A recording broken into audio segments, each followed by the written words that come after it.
Hi, I have been avoiding the camera.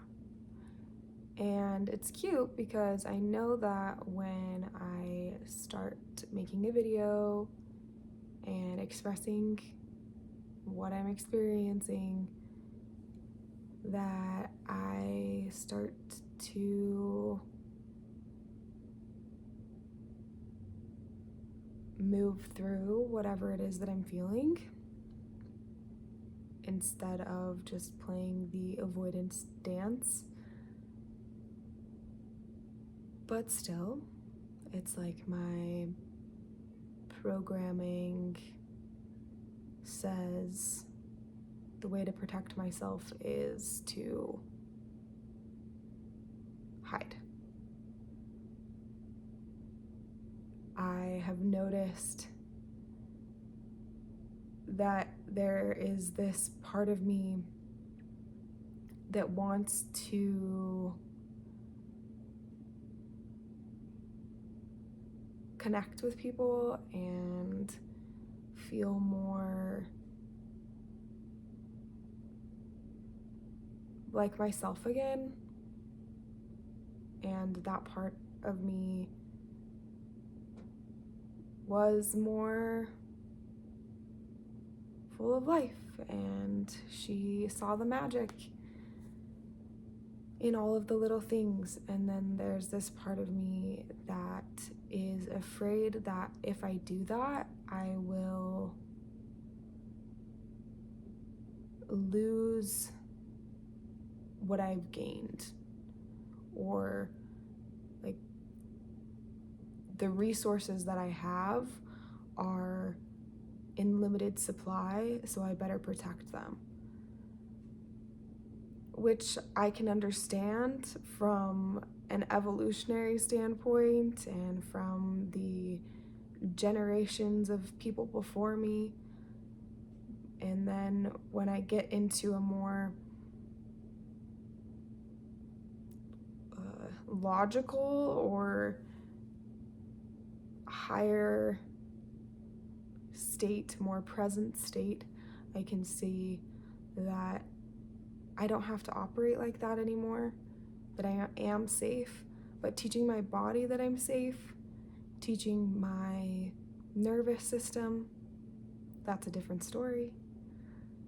And so then I will try to do things like go out in my hammock and read and breathe and soak up the sun, or go on a walk, or connect with people that I feel safe around.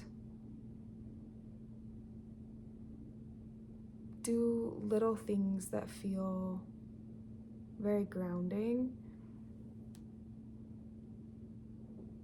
but there's still that little voice that's asking for something more, or asking for this expansion to a new set of experiences that require me to jump off the cliff that I've been standing on. Over the past probably year or so, I have been noticing myself. It's like I'm standing at the edge of the cliff, and then I go up to the edge and I'm about to jump off, and I want to jump. I'm so excited to jump. Then I go to jump, and then something inside of me pulls me back. And so then I go back and I have a little picnic, enjoy the scenery, and then I go back up and try to jump, and then the same thing happens. And I feel like I'm finally starting to be able to work through that fear, but it's kind of more like now I'm jumping off the cliff and I flap my wings a little bit and I experience what that feels like, and then I come back down onto the cliff. And then I have to try it again. I have to build up that courage because it's scary. It's scary to use my new wings and to look down around me and feel like, like, do I have what it takes to move forward, to fly over this water? Like, what if I fall? And I can see more now. I can see where I want to go, but how am I going to make it there? And I've been building strength. I've been building the momentum. I've been building the courage. And the fear inside of me has been giving me wisdom, but the fear isn't going to control me or be the predominant voice anymore. That I'm going to choose the love for myself and the life that I want to live, the life that I'm dreaming of, the excitement for the possibilities, the exploration. I think about a child and how when they try something new, they're not afraid of messing up. They actually don't even really think about it like that. They're just trying it out. Like, let's say they are playing with some blocks, or they are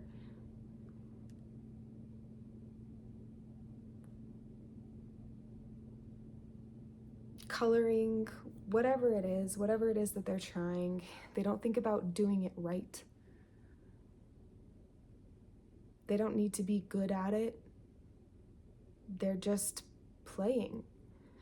And that's what I want to turn my life into again, is a playground, is a place of creativity and exploration, that I'm no longer being held down by being this adult, whatever that means, who has to follow all of these made up rules created by other adults that are really like, we're all just a bunch of kids who are making up rules. I think about what it's like to be on the playground. I've been a teacher for most of my life, so I've spent a lot of time on playgrounds. And watching kids on the playground is so funny. It's like a bunch of feral animals. And really, they are always making up rules for their games and then saying, well, no, like, I think this should be the rule, or now I'm changing the rule to be this, when they don't like the way that things are playing out in their game. They're like, well, this is the rule now. And I think that we should do more of that in our life, that we're like, I don't really like the way that things are going in my life, so these are the new rules for my life. These are the new rules. Because sometimes we're operating under rules that are just not very helpful for us. And of course, like, I'm not saying go break traffic laws or do things that are going to be harmful to people. That's not what I'm saying. But, like, do something small even. Like, the other day I wore a costume to the grocery store and it felt really good. I was just getting ready to go to a party, but I don't know, there was something satisfying about having all these people look at me like, what are you doing? And it was just like, I'm having fun. I'm living my life. That's what I'm doing. And maybe they weren't thinking that. Maybe they were thinking, she looks like she's having fun. And I want to do more of that in my life, in the little ways and some of the bigger ways. And the bigger ways look like me putting myself in front of my phone and talking to whoever ends up watching this, if anyone, and finding my voice again, finding more reasons to be excited to get out of bed in the morning. That I want each part of my life, from the clothes that I wear, the food that I eat, the people that I spend time with, the way that I spend my time, to feel like me. And it starts small. It has been a long journey to get to where I am, and I'm excited to see what comes next. And if you feel like you want to do the same in your life, then follow along.